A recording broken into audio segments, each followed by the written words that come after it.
A very good morning to all of you. Now we are going to start the next part of electricity. Myself, Mayank Tiwari, your physics teacher from GPS. So are you ready? हाँ बच्चों, तो देखा आपने Ohm's law तो आपको clear हो गया। अब हम बात करते हैं ओम्स लॉ के आगे। जैसे मान लो हमें एक्सपेरिमेंट करना है, मैं चाहता हूं कि ये वेरीफाई करें कि रेजिस्टेंस हमारा पूरे सिस्टम में कांस्टेंट रहेगा।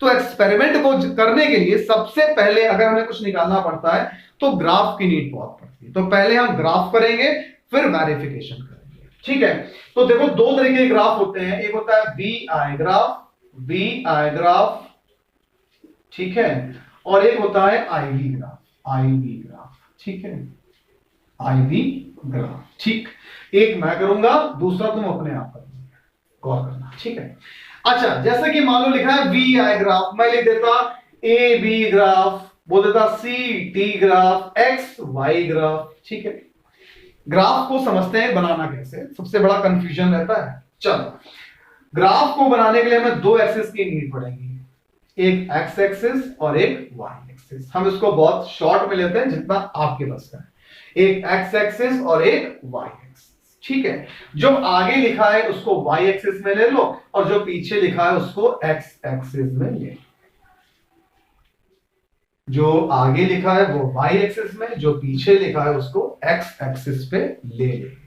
आई भी अगर लेंगे तो आई चला जाएगा यहां पे, बी चलाएगा नीचे। अच्छा, ठीक है, वी आई ग्राफ हमारा ये बन गया। ठीक, बीच में ये जो लाइन जा रही है ये स्ट्रेट जा रही है। कैसी जा रही है बेटे?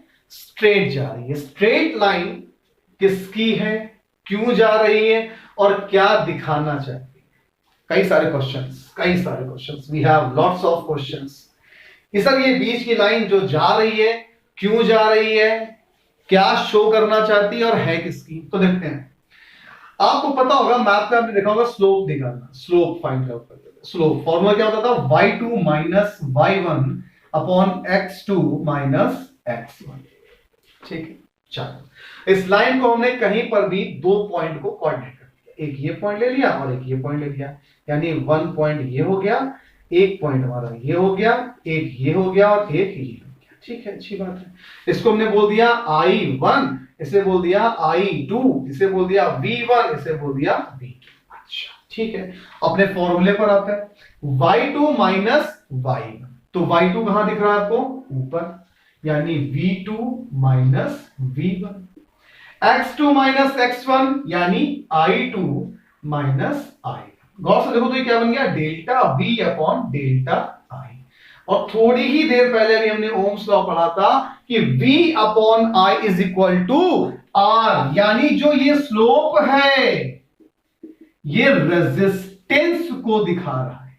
ये किसे रिप्रेजेंट कर रहा है? रेजिस्टेंस को रिप्रेजेंट कर रहा है। अगर स्ट्रेट लाइन जा रही है, अगर स्ट्रेट लाइन जा रही है तो इसका मतलब है कि ये ओम्स लॉ को फॉलो कर रहा है। अगर स्ट्रेट लाइन नहीं जाएगी तो ये ओम्स लॉ को फॉलो नहीं करेगा। पहला पॉइंट। सेम काम अब आपको करना है आईवी ग्राफ के लिए। जरा निकालो कि ये स्लोप क्या निकल कर आएगा। हिंट दे रहा हूं, वो स्लोप आपका कंडक्टेंस निकल कर आएगा।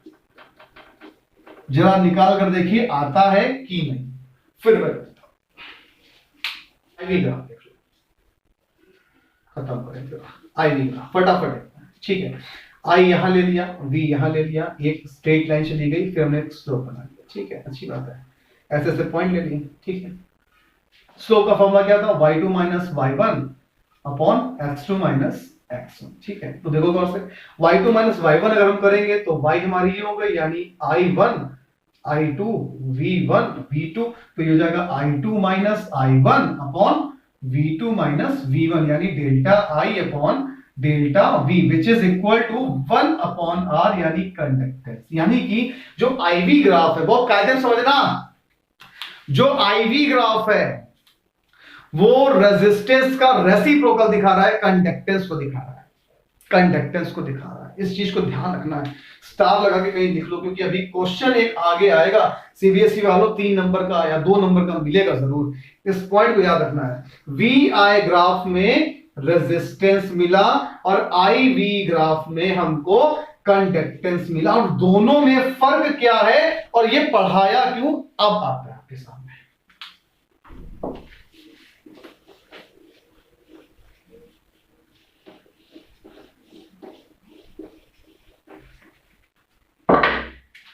एक पॉइंट पहले लेते हैं, उसके बाद से factors affecting the resistance, factors affecting the resistance. देखो देखना है तो पूरा वीडियो देखो, आधे से कुछ पल्ले नहीं पड़ेगा। फैक्टर अफेक्टिंग द रेजिस्टेंस, ठीक है। चलो,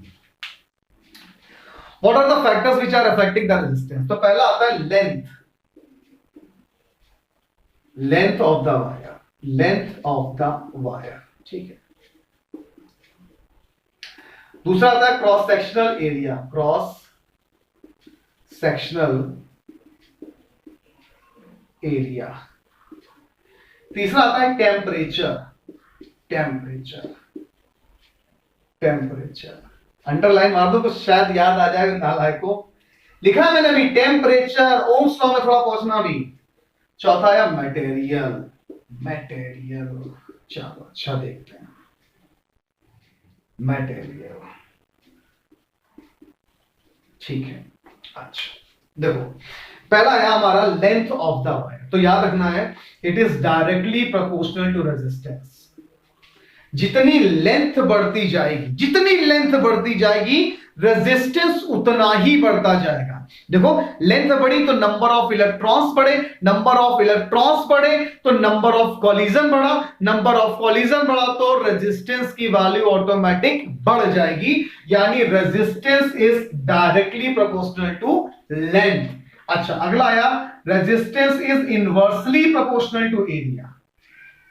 जितना क्रॉस सेक्शनल एरिया, याद करिएगा क्रॉस सेक्शनल एरिया, मैं क्रॉस सेक्शनल एरिया की बात कर रहा हूं, बहुत गौर से याद रखिएगा, अभी बहुत लंबी लड़ाई है इसमें। Basic concept, cross sectional area inversely proportional, मतलब जितना क्रॉस सेक्शनल एरिया, जैसे ये है वायर, मैंने कोई ले लिया, जैसे कि ये मान लो, अब ये राउंड शेप में ही तो होता है वायर, मैंने ये वायर ले लिया। अगर इसके एरिया को हम बढ़ाते जाएंगे, देखो इसके एरिया को हम बढ़ाते जाएंगे तो हमारा रेजिस्टेंस जो होगा कम होता जाएगा। जितना हम एरिया घटाते जाएंगे, देखो इसके एरिया को, भाई यही तो है, ये एरिया तो है इसका, ये देखो ऐसी वायर का होता है। कम करते जाएंगे रेजिस्टेंस बढ़ता जाएगा, एरिया को बढ़ाते जाएंगे रेजिस्टेंस कम होता जाएगा। अच्छा अगला आया temperature, resistance is directly proportional to temperature. अब ऐसा क्यों, तुमको गर्म तवे बैठा ले तो समझ में आए ऐसा क्यों, क्या सिंपल है, सोच के देखो। इलेक्ट्रॉन वैसे भी हमारे, जैसे हमने इलेक्ट्रिसिटी दी, क्या हुए, एक्साइटेड हो गए। अगर हम उसको और टेम्परेचर दें तो इलेक्ट्रॉन्स हमारे और ज्यादा एक्टिव होंगे, और ज्यादा एक्टिव होंगे तो उनकी स्पीड और ज्यादा बढ़ेगी, स्पीड ज्यादा बढ़ेगी तो कॉलिजन ज्यादा होगा, कॉलिजन ज्यादा होगा तो रेजिस्टेंस ज्यादा होगा। तो इसको बोला R is directly proportional to temperature. यही रुको, यही रुको। ओम्स लॉ में एक वर्ड बोला था, एट अ कांस्टेंट टेम्परेचर। यही रीजन है, अगर हम टेम्परेचर को कांस्टेंट नहीं रखेंगे, अगर हम टेम्परेचर को कांस्टेंट नहीं रखेंगे तो हमारा रेजिस्टेंस वैरी करेगा, और अगर रेजिस्टेंस वैरी करेगा तो ओम्स लॉ का फॉर्मूला नहीं बन सकता। क्यों? क्योंकि वो चिल्ला चिल्ला के कह रहा है कि रेजिस्टेंस इज कांस्टेंट, रेजिस्टेंस की वैल्यू चेंज नहीं हो सकती। फिर से एक बार, एट अ कांस्टेंट टेम्परेचर क्यों बोला? अगर हम टेम्परेचर की वैल्यू को कम ज्यादा करेंगे तो रेजिस्टेंस भी कम ज्यादा होगा। अगर रेजिस्टेंस कम ज्यादा होगा तो ये फॉर्मूला वेरीफाई नहीं हो पाएगा, क्योंकि फॉर्मूला ये कहता है कि रेजिस्टेंस इज कांस्टेंट। इसलिए हम बोलते हैं एट अ कांस्टेंट टेम्परेचर, जिससे टेम्परेचर कांस्टेंट रहे और रेजिस्टेंस भी हमारा कांस्टेंट रहे। बात समझ में आई? मटेरियल तो आप जानते हैं, डिफरेंट डिफरेंट मटेरियल में डिफरेंट डिफरेंट हमारे तरीके से रेजिस्टेंस होते हैं। अच्छा, फैक्टर अफेक्टिंग द रेजिस्टेंस यहां से क्लियर हुए। बस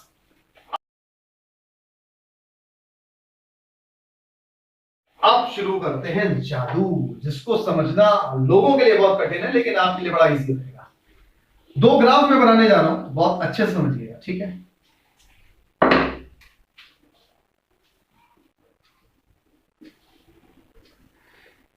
दो लाइनें मैंने खींची है, दो स्लोप मैंने बनाया, ठीक है। एक v है, एक i है। ये vi ग्राफ है हमारा, क्या है, vi ग्राफ है, ठीक है। मैंने यहां लिख दिया R1, यहां लिख दिया मैंने R2, यानी कि दो स्लोप है, यहां पे दो रेजिस्टेंस बन रहे हैं, एक R1 रेजिस्टेंस है और एक R2 रेजिस्टेंस है। मैं आपसे ये बोलूं कि इस रेजिस्टेंस की वैल्यू ज्यादा होगी, मतलब इस स्लोप की वैल्यू ज्यादा होगी कि इस स्लोप की वैल्यू ज्यादा होगी। ऑप्शन ले लीजिए, R1 is greater than R2 होगा या R2 is greater than R1 होगा। पॉज करके जरा सोचो। चलो, जब भी ऐसी कंडीशन आए, इस x एक्सिस के साथ एंगल बनाओ। एक ये बनना है और एक ये बनना है। एक ये बन रहा है, देखो कौन से, एक ये बन रहा है और एक ये बन रहा है। जिस स्लोप का x एक्सिस से एंगल ज्यादा होगा, जिस स्लोप का x एक्सिस से एंगल ज्यादा होगा, उस स्लोप की वैल्यू ज्यादा होगी। यानी इन दोनों में R1 की वैल्यू ज्यादा है। R1 is greater than R2। बात क्लियर हुई? अच्छा, एक और लेता है ट्विस्ट, थोड़ा सा तुम्हारा माइंड सेट करते हैं, तुम्हारा दिमाग कितना चल रहा है, x y v i, ठीक है। यहां मैंने दो चीजें निकाल दी, एक बोला मैंने T1, एक बोला मैंने T2। T2 खेल रहा है, अच्छा, T1 T2, बताओ किसका रेजिस्टेंस ज्यादा? टेम्परेचर बोलता तो तुम बता ही देते कि सर इसका एंगल कम है, इसका एंगल ज्यादा है, तो T2 का रेजिस्टेंस ज्यादा होगा। लेकिन मैं ये जानना, सॉरी T2 यानी टेम्परेचर, इसका स्लोप की वैल्यू ज्यादा होगी, लेकिन मैं ये जानना चाह रहा हूं कि T1 T2 में रेजिस्टेंस किसका ज्यादा होगा। ये टेम्परेचर को दिखा रहा है बेटे, रेजिस्टेंस को नहीं। तो पहले हम बात कर लेते हैं VI ग्राफ में टेम्परेचर की। तो T1 की वैल्यू ज्यादा होगी T2 की, T2 की क्यों ज्यादा होगी? क्योंकि T2 का एंगल x एक्सिस के साथ ज्यादा है। लेकिन बात फंसी रेजिस्टेंस की, तो बेटा अपने उस अभी लास्ट वाला नहीं देखा रिलेशन, उस पर आ जाओ। क्या था? Resistance is directly proportional to temperature, यानी कि जिसकी टेम्परेचर की वैल्यू ज्यादा होगी उसका रेजिस्टेंस भी ज्यादा होगा। अगर हमारी T2 की वैल्यू ज्यादा है तो इसका रेजिस्टेंस भी ज्यादा होगा। क्यों? क्योंकि resistance is directly proportional to temperature. अगर मैं यहां बोल देता ये T1 T2 की जगह A1 A2 है, यानी एरिया है, तब क्या होता? तो भी क्या बोलते हैं कि सर A1 का रेजिस्टेंस ज्यादा होगा, क्योंकि ये इनवर्सली प्रोपोर्शनल टू 1/A है। यानी A जिसका ज्यादा, R उसका कम। यहां पर देखो A1 A2 में किसकी वैल्यू ज्यादा है? A2 की वैल्यू ज्यादा है। फिर से देखो क्यों ज्यादा है? क्योंकि x एक्सिस के साथ इसका एंगल बड़ा है, इसका एंगल छोटा है, तो A2 की वैल्यू ज्यादा है। लेकिन इनवर्सली प्रोपोर्शनल होता है तो रेजिस्टेंस A1 का ज्यादा होगा। अगर मैं कहता कि यहां पर L1 L2 है, क्या है? L1 L2 है, ये L1 है, ये L2 है। अब किसका रेजिस्टेंस ज्यादा होगी और किसकी वैल्यू ज्यादा होगी? तो सर L2 की वैल्यू ज्यादा होगी, क्योंकि x एक्सिस के साथ इसका एंगल ज्यादा है और रेजिस्टेंस भी L2 का ज्यादा होगा, क्योंकि हमने पढ़ा है R is directly proportional to length of the wire. तो L2 का रेजिस्टेंस भी ज्यादा। अगर अभी भी डाउट है तो कमेंट सेक्शन में बोलिएगा प्लीज, मैं इस पे पर्टिकुलर वीडियो बनाऊंगा, ठीक है। अच्छा, ये हो गई हमारी VI ग्राफ की बात। अगर हम चलते हैं IV में, थोड़ा सा डिफरेंस देखते हैं। डिफरेंस IV की बात, मान लो यही काम मैं IV के लिए बोलता। I यहां हो गया, V यहां हो गया, दो हमारे स्लोप हो गए, ये पहला स्लोप, ये दूसरा स्लोप। मैंने बोला कि ये T1 है, ये T2 है, ये इसका एंगल हो गया, ये इसका एंगल हो गया। अब ये बताओ कि इन दोनों स्लोपों में किसकी वैल्यू ज्यादा होगी और किसका रेजिस्टेंस ज्यादा होगा। इन दोनों स्लोपों में किसकी वैल्यू ज्यादा होगी और किसका रेजिस्टेंस ज्यादा होगा। तो आप देख करके इसलिए बोल दोगे कि सर एक्स एक्सिस के साथ T2 बड़ा है, इसका एंगल बड़ा है, तो T2 is greater than T1। Clear है। लेकिन अगर मैं बोलूं कि बेटा रेजिस्टेंस के केस में क्या बोलोगे, तो ये ध्यान रखना आईवी में रेजिस्टेंस कांस्टेंट नहीं है, कंडक्टेंस कांस्टेंट है। तो यहां पर जो रिलेशन हमने पढ़े थे वो जस्ट अपोजिट हो गए। वहां पढ़ा था R is directly proportional to temperature, तो यहां हो जाएगा R is inversely proportional to temperature. वहां पढ़ा था R is directly proportional to length, ये हो जाएगा R is inversely proportional to length. वहां पढ़ा था R is inversely proportional to area, यहां हो जाएगा R is directly proportional to area. यानी कि जस्ट अपोजिट, वी आएगा जस्ट अपोजिट। तो यहां देखो गौर से, T2 की वैल्यू तो ज्यादा है लेकिन रिलेशन क्या कह रहा है, इनवर्सली प्रोपोर्शनल। तो T1 पे जो रेजिस्टेंस होगा उसकी वैल्यू ज्यादा होगी। IV A1 A2, A1 A2 किसका रेजिस्टेंस ज्यादा होगा बताओ बेटा, सोच के बताओ। A1 A2 में किसका रेजिस्टेंस ज्यादा होगा? ऑब्वियस सी बात है A1 का। क्यों A1 का होगा? क्योंकि सर यहां पर रिलेशन जो हमारे थे वो उल्टे हो गए। यहां पर रेजिस्टेंस उसका बड़ा होगा जिसकी वैल्यू एरिया। क्यों होगा? क्योंकि यहां पर जो स्लोप आता है वो कंडक्टेंस का आता है, रेजिस्टेंस का नहीं आता है। अपनी बुक उठाइएगा, उस पर सर्च करिएगा, बहुत सारे ऐसे क्वेश्चन आपको मिलेंगे। अभी भी अगर डाउट हो तो कमेंट सेक्शन पर आप बोलिएगा, मैं इस पर पर्टिकुलर वीडियो बना करके आपको एक्सप्लेन कर दूंगा। पार्ट 2 हमारा यहीं पर होता है फिनिश।